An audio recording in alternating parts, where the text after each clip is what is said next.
Bonjour à tous, cette petite vidéo pour faire un bilan de la Coupe du Monde 2022 qui vient de s'achever.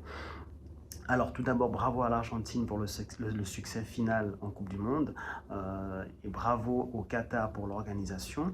Il y a quasiment une unanimité pour dire que cette Coupe du Monde a été une de celles qui a été la mieux organisée, malgré donc les mauvaises langues et les paroles assez hypocrites en Occident qu'on a entendues sur le Qatar.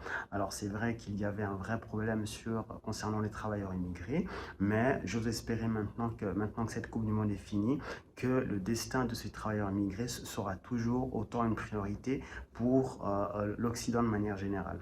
Bravo au Maroc pour le parcours héroïque et qui pour sûr, je pense, laissera un impact historique dans le sens que jamais un pays africain n'avait atteint ce stade de la compétition avant.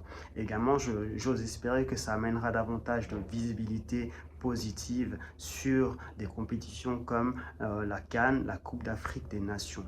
Bravo aux pays africains pour leur parcours, bravo à la Suisse pour son parcours malgré la fin tragique en huitième de finale contre le Portugal. Et surtout pour moi, bravo à New World TV.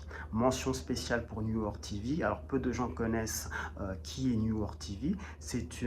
C'est un groupe, un diffuseur de TV en direct par satellite, un groupe togolais qui a été fondé seulement en 2015.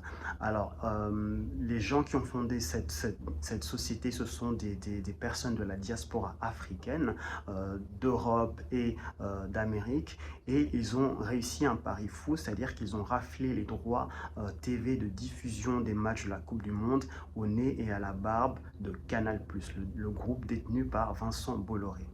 Alors, c'est assez surprenant et ça a beaucoup fait parler.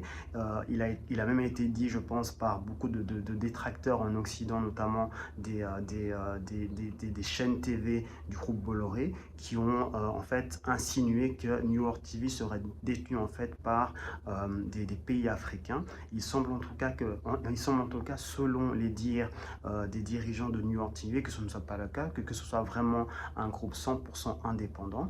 Ce qui est aussi intéressant à relever ici, c'est que New York TV a permis en fait à de nombreux pays africains, surtout d'Afrique francophone et en Afrique subsaharienne, de voir les matchs de la Coupe du Monde en langue locale et de manière totalement gratuite.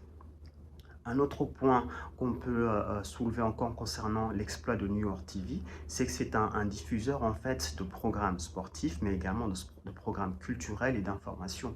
Il sera donc intéressant de voir si à l'avenir, New York TV pourra être un vrai concurrent aux chaînes étrangères.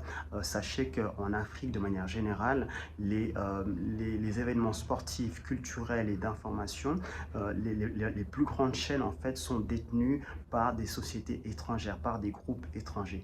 Donc les Africains de manière générale voient le monde avec un prisme qui est étranger et donc altéré. Il sera donc intéressant et j'espère vraiment que désormais New York TV pourra amener ce changement-là et permettre aux Africains de voir le monde, d'analyser le monde, que ce soit via le sport, via la culture, via l'information, avec un prisme 100% panafricain, 100% africain. Voilà donc pour moi ce que je retiens de cette Coupe du Monde 2022. J'ai hâte de voir ce que la suite va donner pour New York TV. Je vous remercie de m'avoir suivi. Je vous laisse me dire ce que vous en pensez également en commentaire, ou si pour vous il y a autre chose qui a été plus percutant, plus pertinent que l'épopée de New York TV. Et je vous souhaite d'avance de bonnes fêtes et je vous dis à bientôt pour une prochaine vidéo.